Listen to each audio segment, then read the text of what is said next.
Greetings and welcome into the Sports Shuffle, just off the Weird Al sing along we did before the show. I am flying Ryan Ryan Gilchrist along with, Tampa Motormouth, Joel Verlin. and the football season is over, so we're going to do our end of season awards. We're going to talk a little bit about that game that happened last Sunday, and then we're going to do our final thoughts, and then embrace the void that is the off season, where we start coming to you a little less. So. There was a Neil bin news that dropped yesterday. Neil, so Yeah, Alvin Kamara has been indicted on charges, battery and conspiracy to commit battery. I don't know how this is going to go. I've heard a couple different versions of the story. One that's like Alvin Kamara kind of defended himself, and the other one, which seems more plausible, that he actually chased the guy down and beat him. it depends on what he's convicted of, whether it's a felony or whether it's a misdemeanor, and I think that has a definite huge impact on what the suspension will be. Because baseline, I think for this is roughly 6 games, but it could be more. Yeah, I think 6 is the consensus thought so far. There will be a suspension in 2023 unless it somehow gets pushed out until after the 2023 season. A court case, that is. I think they pushed it as about as long as peeps are going to wait. Yeah, court's supposed to occur early in March, so I don't think they're going to get another 9 months out of it to get past the NFL season or for Alvin Kamara at this point. So expect a suspension for Alvin Kamara. He's getting a little old at the running back position, so who knows how many more viable fantasy years Alvin Kamara is going to have left. He's still going to be a good player for at least a year or two to go. But I definitely think this is more fantasy relevant as opposed to Saints relevant, because I don't think anybody is really expecting anything from the Saints in this upcoming season. Well, we'll have to see what happened at quarterback for the Saints. Derek Carr of the Raiders said, "I am not accepting a trade anywhere." He did visit with the Saints, so we'll see if he signs with the Saints. He said, "I'm not accepting a trade because, well, screw you." That's why, was his basic reason. Raiders, you're not getting anything for me. You don't want to pay me. I'm not going to help you in any way, shape, or form get better going down the line. So he has been released. Yeah, that was not an amicable divorce. No. But Derek Carr is a free agent. I've heard rumors of Bucks. I've heard rumors of Saints. I've heard even some rumors of Dolphins trying to get involved. We'll see how far that all goes. Yeah, because has Aaron Rodgers come out of this darkness retreat yet? Nope, that's what we're waiting on next. Is the Aaron Rodgers to find the light, both figuratively and literally, as he is off in his darkness retreat. Yeah, he definitely retorted on Twitter, channeling a little Tom Brady back when people were asking him, "Well, what are you going to do?" And I don't bleeping know what I'm going to do. My bleeping decision, and channeling a little bit of the Brady tune, as he ended up tweeting out that apparently Rappaport and Scheffner don't know bleep about him. He seems like a great guy off the field. On the field, great player, but seems like a real turd off the field to me. But that's just a personal opinion. Aaron, I just imagine at the end of this, Aaron Rodgers is going to fumble around this dark room looking for a light switch and then be blinded for 25 minutes while he gets adjusted to the light for the first time in 4 days. But that's just my hopes and dreams. Sort of feels like the mixed video where you have Brett Favre, the indecision, and we're reliving it to a little bit right now. Yeah, let's put the clock on for Jordan Love to do this crap in 2038. Yeah, give him another 15 years. I don't know what I'm gonna do. Let me find the light switch first. All right. Anywho, let's talk about the Super Bowl. Chiefs win on a very controversial late penalty holding call. I think the call is correct. It's just tough to see it called in that instance. Because it was a call that they definitely should have called, and you tend to lose track of the number of instances when they don't call something like that. Because literally, in the number of times you hear on television, on podcasts, on radio shows, that they literally could call something like that every single play.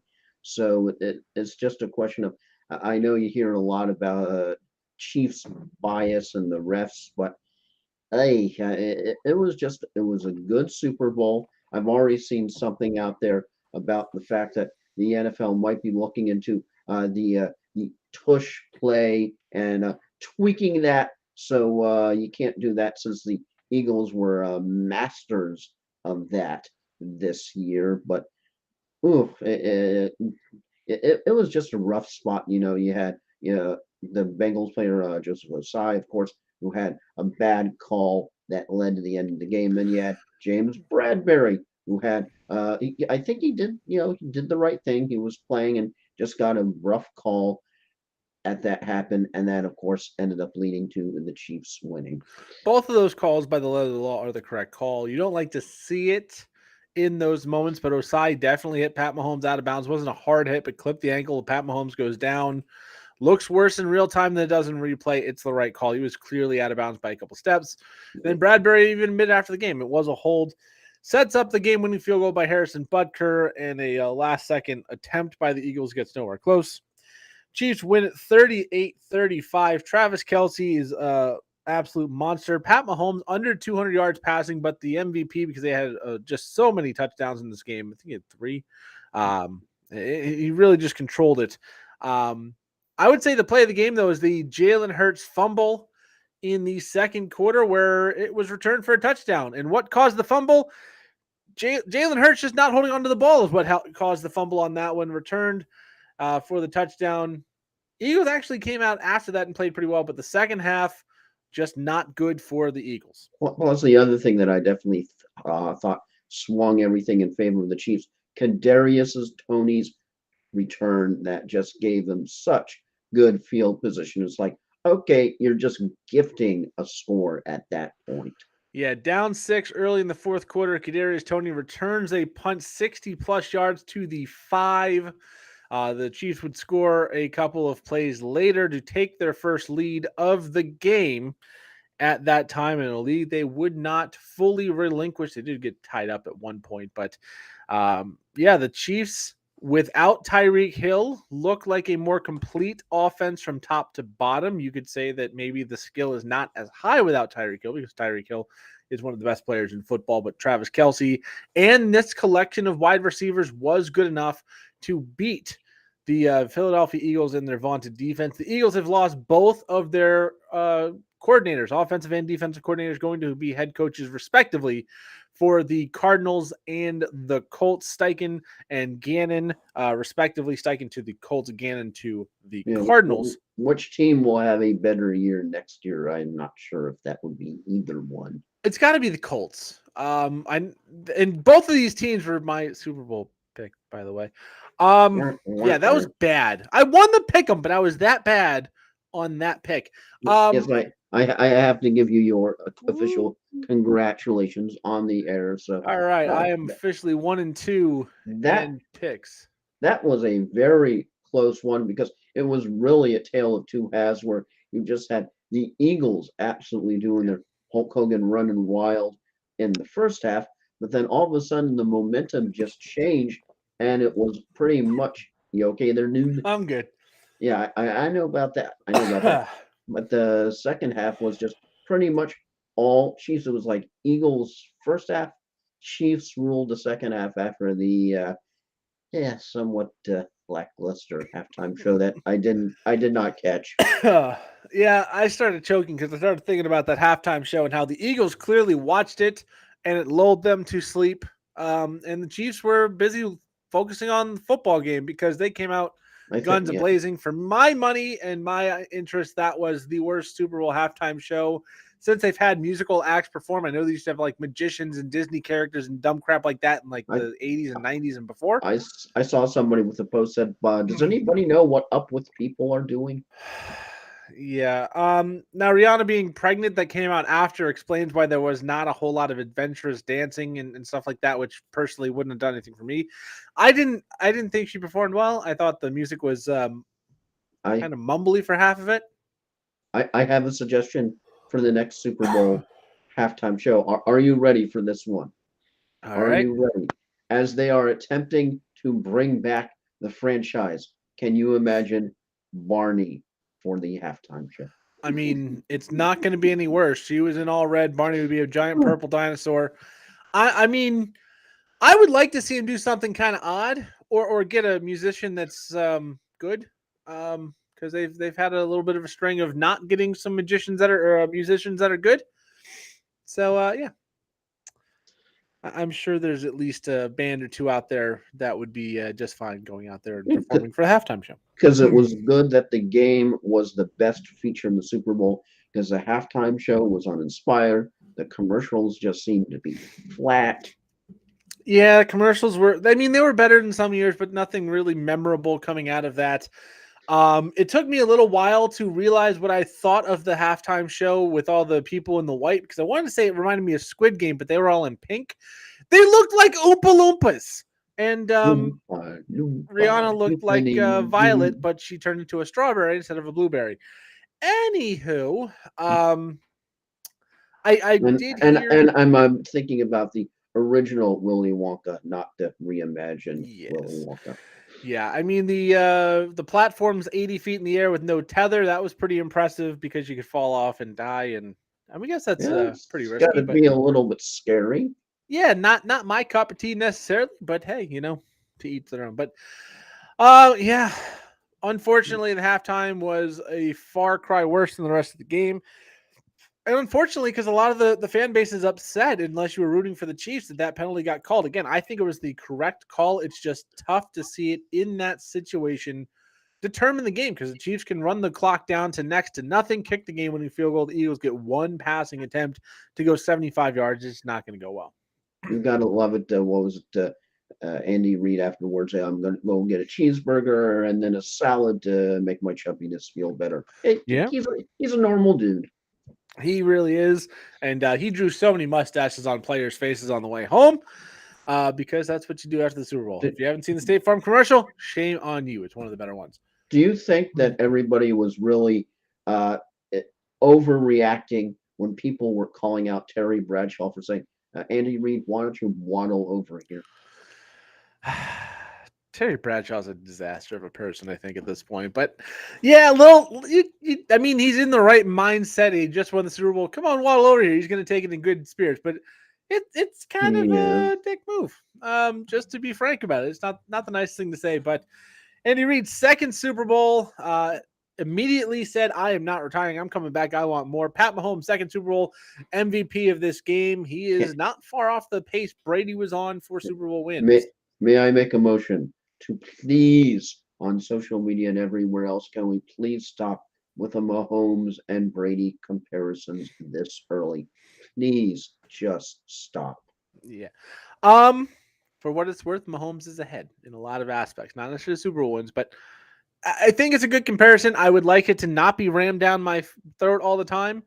Also, one quick shout out of sports noteworthiness. LeBron James set the NBA scoring record. Not that we care, but it happened. So worth a mention. And something much more important to me and possibly to Joel as well.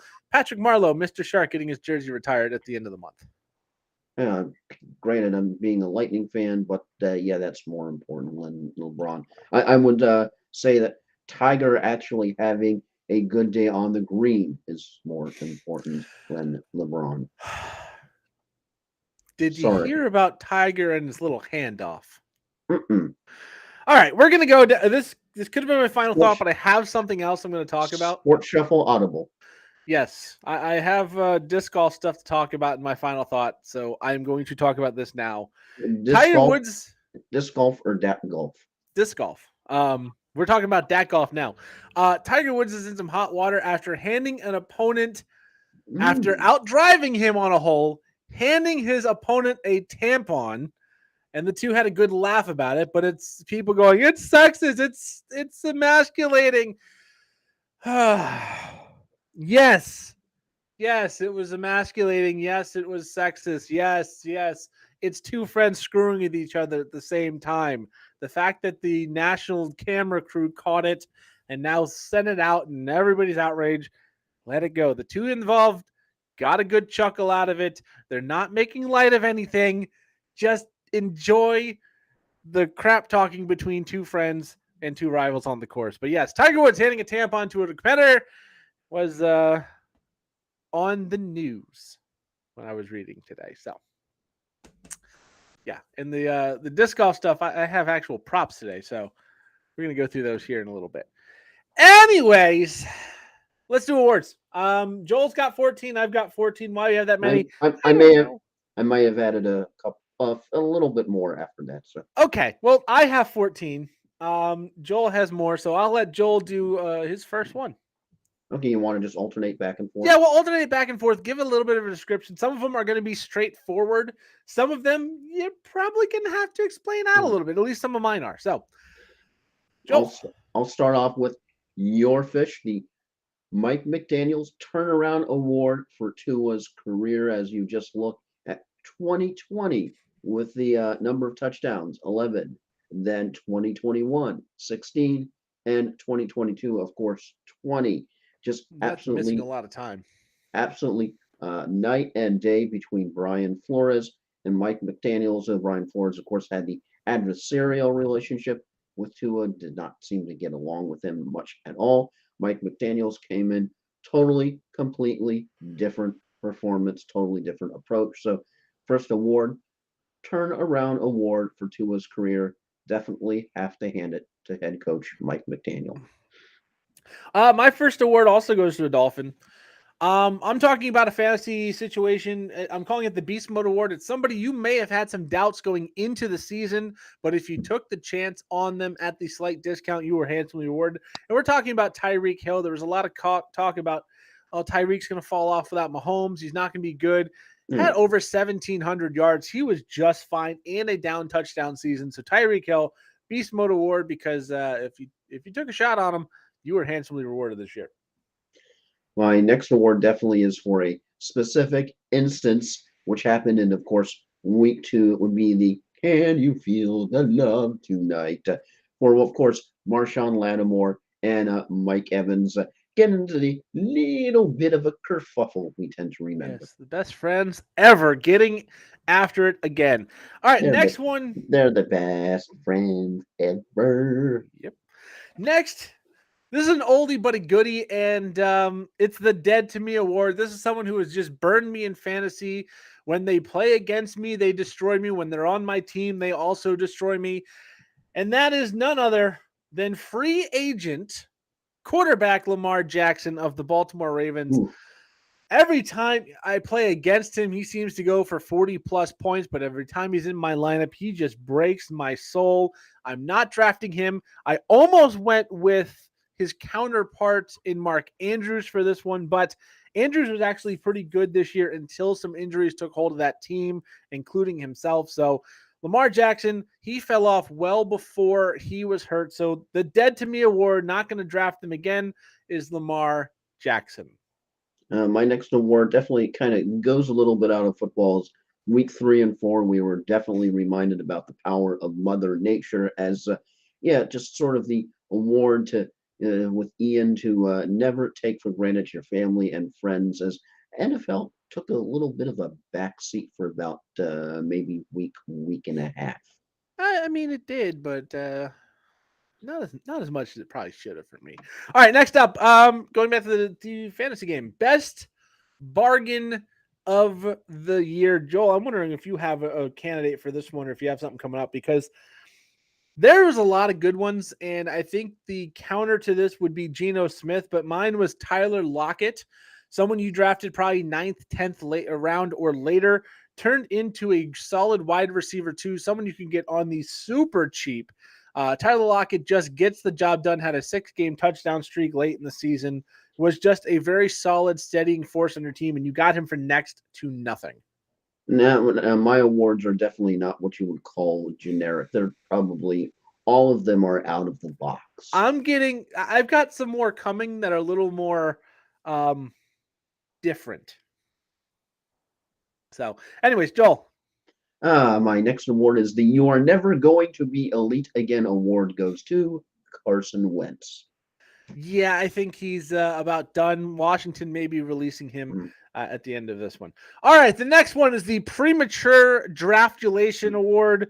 Yes, you can play that off in your head however you want. This is someone you drafted higher than they probably should have been this year because you were a year too early. Some breaking news on this in the last day or so makes this a little tougher, but my pick was A.J. Dillon. I kind of was on the assumption that Aaron Jones was going to take a backseat or be out of town next year. He will be back, but on a lesser contract. So I think he's going to take a step back. A.J. Dillon has a chance to emerge as the number one running back there. And we've seen when he gets the workload, he's good, but he is a volume runner. He's a lot like Derrick Henry. Give him the ball once or twice and sit him, he's not going to be effective. You give him the ball enough, he will eventually find ways to break through and figure it out. So 1 year too early drafting him in the third or fourth round, like a lot of people did. A.J. Dillon, you're premature draftulation. Yeah, this one might have been sort of the week 4 fumbles for the century award. As this happened, you probably might have been panicking as a Jacksonville Jaguar fan, or if you had him in fantasy, as of course Trevor Lawrence lost 4 fumbles today. He is the first player in week 4 to lose 4 fumbles in one game in the century. But based on how this year turned out for the Jaguars and for one Trevor Lawrence, I think he made out okay. My next one, this one might actually work for regular football and fantasy football. The least valuable player, if you drafted this person, you hated every minute of it. And that is the great prospect tight end Kyle Pitts. Oh, he was brutal, and then he got hurt, but he was just so abysmal before that. But you drafted him in the third or fourth round. You had to play him if you got him, but he torpedoed your team. The best thing Kyle Pitts did all year was get hurt and force you to move on. For this one, next one, I call this the Mack Truck Award. This happened in week 5 when this was a definite feat when you have the Bears' Khalil Mack dispose of, and when you talk about who he disposed of, 320-pound Tristan Wirfs. And if you saw the video before the season, he himself is built like a truck, and he disposed of Wirfs with just one arm. Still one of the highlights of the year. Yeah, Khalil Mack is an absolute monster. All right, next one is the About Damn Time Award. And this one was long overdue. This person should have been let go probably a season or two ago. And that is former head coach of the Arizona Cardinals, Cliff Kingsbury. Get out. Your time is finally over. Let him go. Let him go. Yeah, he probably should have been let go a while ago, but he maintained hope. He's failed upward. He was bad at Texas Tech, even though he coached Pat Mahomes for a while. He was bad with Arizona. He will find another head coaching job either in college and the pros, and I'm going to guess he's going to be bad at that as well. The good parody for that song would be "Winning Never Bothered Him Anyway." Oh, no, you didn't get enough wins for it to bother you. Week 5, this going a little bit in fantasy angle. In this one, week 5, at least you tried award goes to 49ers QB. Struggled massively that week. If you started Jimmy Garoppolo, you got 0.85 fantasy points. Let me say that again. 0.85 fantasy points. You're probably doing a lot of yelling at your starting lineup. Yeah, hopefully you didn't play Jimmy Garoppolo at any times. Next up, the Still Sleeping Award. This is someone we thought was going to have a breakout season. They were a good sleeper candidate. You got him fairly middle of the pack, middle rounds.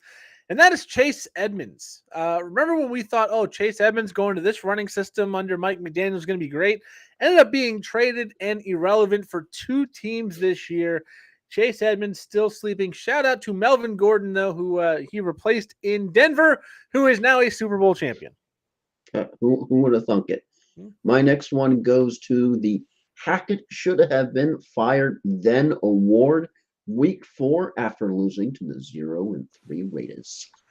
Yeah, Nathaniel Hackett was a terrible decision. All right, next is the Hyped to Hated Award. This is a player we all heard the hype about in the preseason and thought was going to be a fantasy breakout. They had a couple moments, but for the most part, this was a non-factor in most lineups, to the point where most people at the end of this year just thought this guy sucked. And that is the Buffalo Bills receiver, Gabe Davis. We kind of thought, oh, he's going to break out. Josh Allen's going to be good. He's got to have someone else on the other side of Stephon Diggs. And Gabe Davis is that guy. No, Gabe Davis was not that guy. He did have a wide receiver 1 performance on 3 catches for 2 massive touchdowns, but Outside of that, only a couple other decent games and a lot of bust performances. So Gabe Davis, hyped to hated. My Cooper Rush MVP for Dim Boys held on after the Prescott injury in Week 5 award until Prescott, of course, returned to carry the Cowboys to yet another successful choke in the divisional round. Woot woot. Congratulations, Cooper Rush, and congratulations, Cowboys. I'm gonna skip one and go to the next one because it ties in with the Cowboys. This is the best before date award. We've seen it on Milk because eventually it goes bad, and this award goes to Ezekiel Elliott. The only hope he's got to be relevant next year is that Tony Pollard was injured late in the playoff run. Is expected to be back healthy, but Ezekiel, I believe his time is just about up. So he is past his best by date. Very sad award for this one, but here's hoping he bounces back next year for DeAndre Swift. Yeah, tough year for him. Next up for me is the Dibs Award. This is the person right now I'm looking forward to drafting most when I have the opportunity next year, and that is Kenneth Walker of the Seattle Seahawks. The Seahawks were a surprise team, very young team that all the rookies seem to be great. Another year of experience, another good draft class coming in because remember, they have a very early first round pick, even though they're a playoff team because of the Russell Wilson trade. So this team could actually get a lot better. Kenneth Walker looks to be a step in the right direction. He's someone I'm trying to go after in a dynasty league where part of the trade is Kenneth Walker to get rid of Justin Herbert. There are more pieces to it in the super flex, but actually Russell Wilson will be part of that deal as well. The deal is actually Herbert and Mike Williams for Wilson, Cup, and Walker. So we'll see if that goes through. But it's someone I'm trying to get as many places as I can. And early on right now, he's the guy I want on all of my rosters if I can get it. I didn't have him as a starting quarterback, I think, in any of my 3 leagues, but I'm sure a lot of people are feeling like this after this year. I'm probably never drafting him again. Award Marcus Mariota. Yeah. Marcus Mariota, though, I will say this in a super flex when you had bye weeks, he was a good enough spot start. I had Allen, I had Herbert, and my spot starter was Marcus Mariota, and he was good enough. But whether or not he ever gets a starting job again, we don't know. And even if he does, probably not worth doing. All right, this one, Joel, I'm pretty sure you're going to be able to tell what this is just by the title. The fail of the year. Joel, take a guess on what you think the fail of the year is. Might be in the background. You're here. I don't know what that means. That's the Vikings horn. No. The fail of the year is the Broncos trading for Russell Wilson, who is then outplayed by Geno Smith handily and handing a top 5 pick to the Seattle Seahawks. That is the fail of the year. And frankly, once I say it, there's nothing else that competes with that. Yeah, good trade. Yeah, great job. Well, at least you tried. My Robert Saleh quote of the year has to be "It was dog poop," and he didn't say poop, but he said the other dog bleep. As on the Jets' second half performance against the Pats, and of course you go, how bad was it? Jets averaged 2.77 inches per play in the second half. It were bad. Yeah, Zach Wilson was not the quarterback again after that. All right, next up, yesterday's bargain, tomorrow's overpay award. This is for someone we got at a very good discount last year in the 7th or 8th round in a lot of leagues. Not going to happen next year. You're going to have to pay way up for this guy. You need to do that like the Saturday Night Live Dana Carvey imitation George Bush. Not going to happen. Not going to happen again. And that's Jalen Hurts. He is not going to go late in another draft, probably for at least a few years. He was fantastic. That ground play that they're looking at, the tush push is what they're calling it, might come off, and that's still not going to affect him. Miles Sanders could be gone, so he could even pillage more goal line work. So yesterday's bargain, tomorrow's overpay is Jalen Hurts. I've got 2 left, Joel. I've got a few more left, so hopefully you don't mind a couple extra. No, go ahead and do 2 here. Okay, 2. First one, I'm sure it didn't affect me, but I know this one definitely affected you. The Fantasy Screw Job of the Year award goes to Coradell Patterson, whose kick return and all that delicious, wonderful, lovely PPR was not counted in many leagues. Oh yeah, that one hit. That one hit home. Fortunately, it made the playoffs and then lost, but that was not a winning team as it was. But that one hurt in the moment. That And my yeah. and my Number two. number two, since you said do too, both of them are fantasy related. The Holy Bad Fantasy Day Batman Week 11. You have to be bad when you outscore Kadarius Toney, who put up a goose egg. Are you ready? Yeah, Rondell Moore minus -0.6. Yeah, I believe Good he had a job. catch, a fumble, and an injury all in the same play. All right, next one up, acquisition of the year. This is the best free agent or trade or draft pick, and it goes to the Philadelphia Eagles, AJ Brown. He unlocked the potential of that offense in great ways. So AJ Brown, acquisition of the year, no big surprise there. Back to Joel. And my next one is what I like to call the Fecking Award to Mac Jones for the Mac Jones to Matt Patricia exchange. Throw the fecking ball, fecking run game sucks moment that went absolutely viral. All right, I'm on my last one, so go ahead and do at least one more. Okay, ah, definitely this one is a more positive one, as I call the nice job, excellent effort award goes to Sam Darnold after an absolutely insane season where your coach is canned in the beginning of the season, basically. Your starting QB quits, then is traded. Your best player, probably best player in the league, is traded, and yet somehow you still play for the division in week 18. Excellent job, sir. All right, now this is the Dookie Trousers Award. This is for it's actually a really good effort. These people all have full drawers of crap, diarrhea, poo, and other excrement from their beeholes because their season was just awful. All three winners from the same organization. Number one, Jeff Saturday. Welcome to the coaching ranks. You're terrible. You oversaw the biggest blown lead in NFL history. The Colts as a whole, because they have had so many injuries with Jonathan Taylor, Michael Pittman couldn't perform. Matt Ryan was one of the worst quarterbacks in NFL history this year. Yeah. And of course, we can't forget Mr. Jim Irsay, with the story coming out that he lost the opportunity to have Josh McDaniels as his head coach because of his bowel movements in the couple's Massachusetts home being so long and disturbing.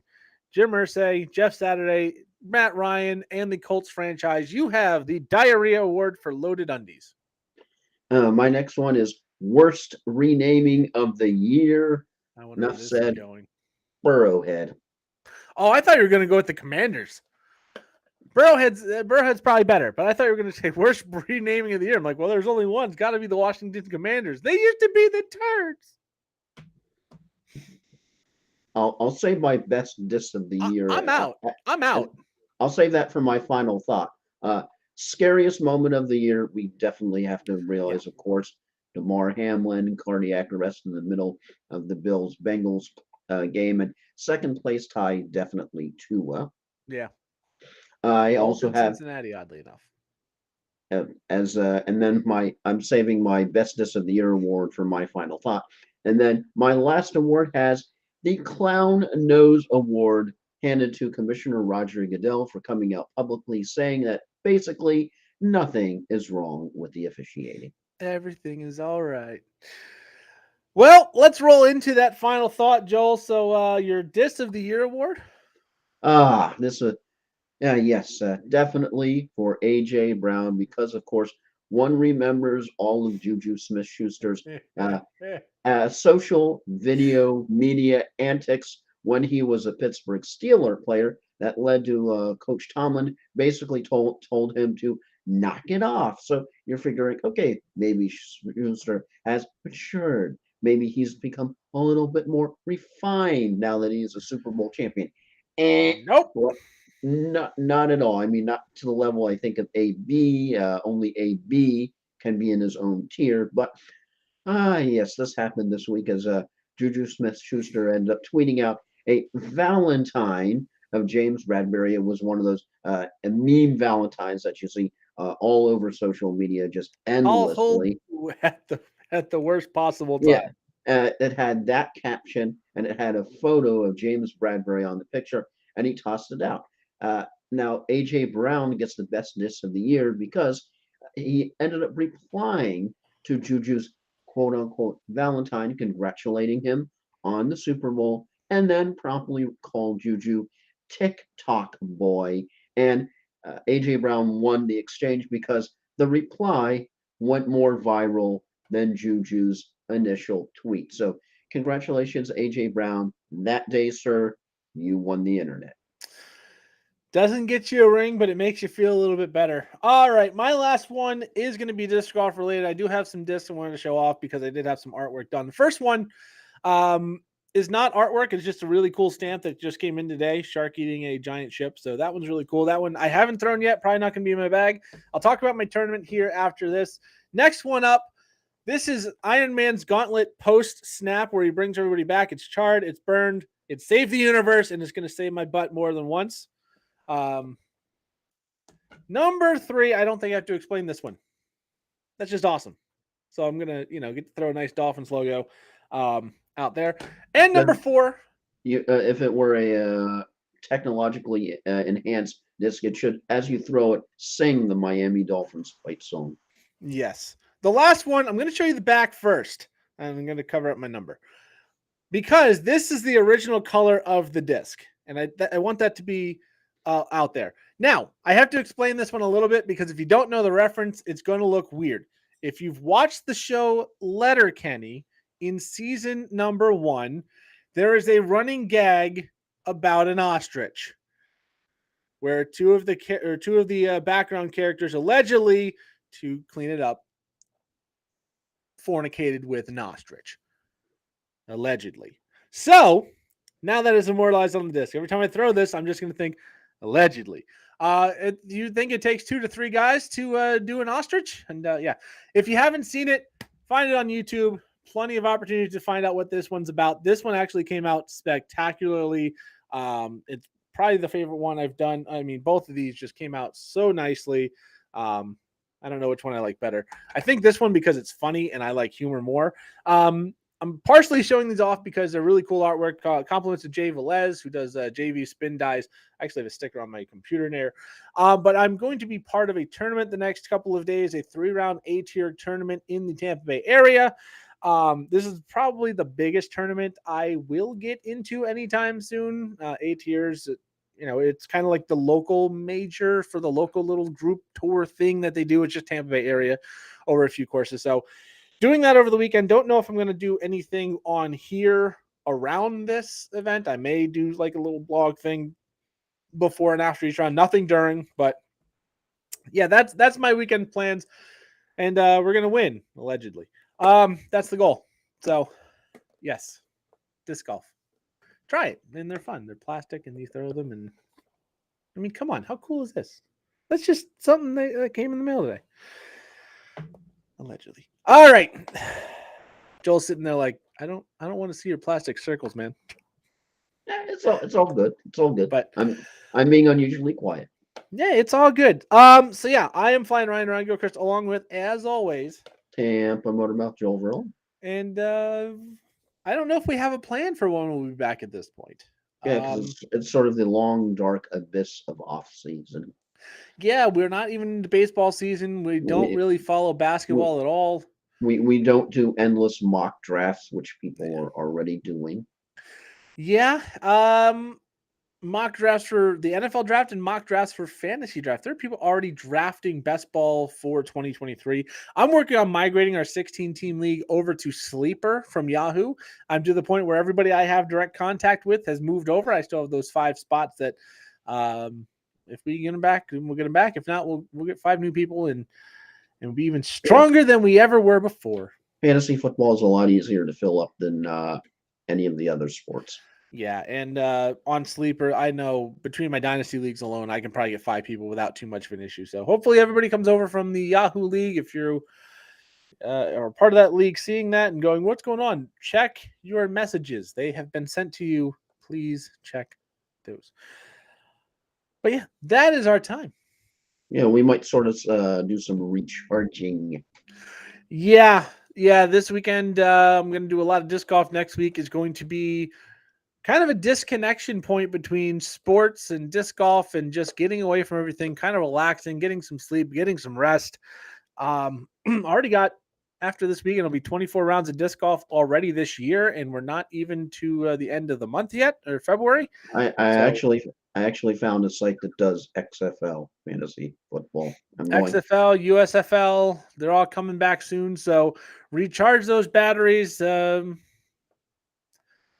We'll be back when we're back. I know we'll be back before the draft. We'll probably be back around free agency, if nothing else, which is about 3 weeks away. Kind of cover some of the big moves. There's not a whole lot going on for the wide receivers, but there are some quarterbacks and running backs out there. Yeah, that's And then we'll sort get of to the one draft. that you have the crickets in the background when it comes to football, by and Yeah, large. we're to that slow time of the year, but it'll go faster than we realize, and we'll be back ready for 2023. So again, Flying Ryan Rodger Crystal along with, Tampa Motormouth Joel Verlins, stay out there, stay sane, and stay safe. and we will see you when we see you. We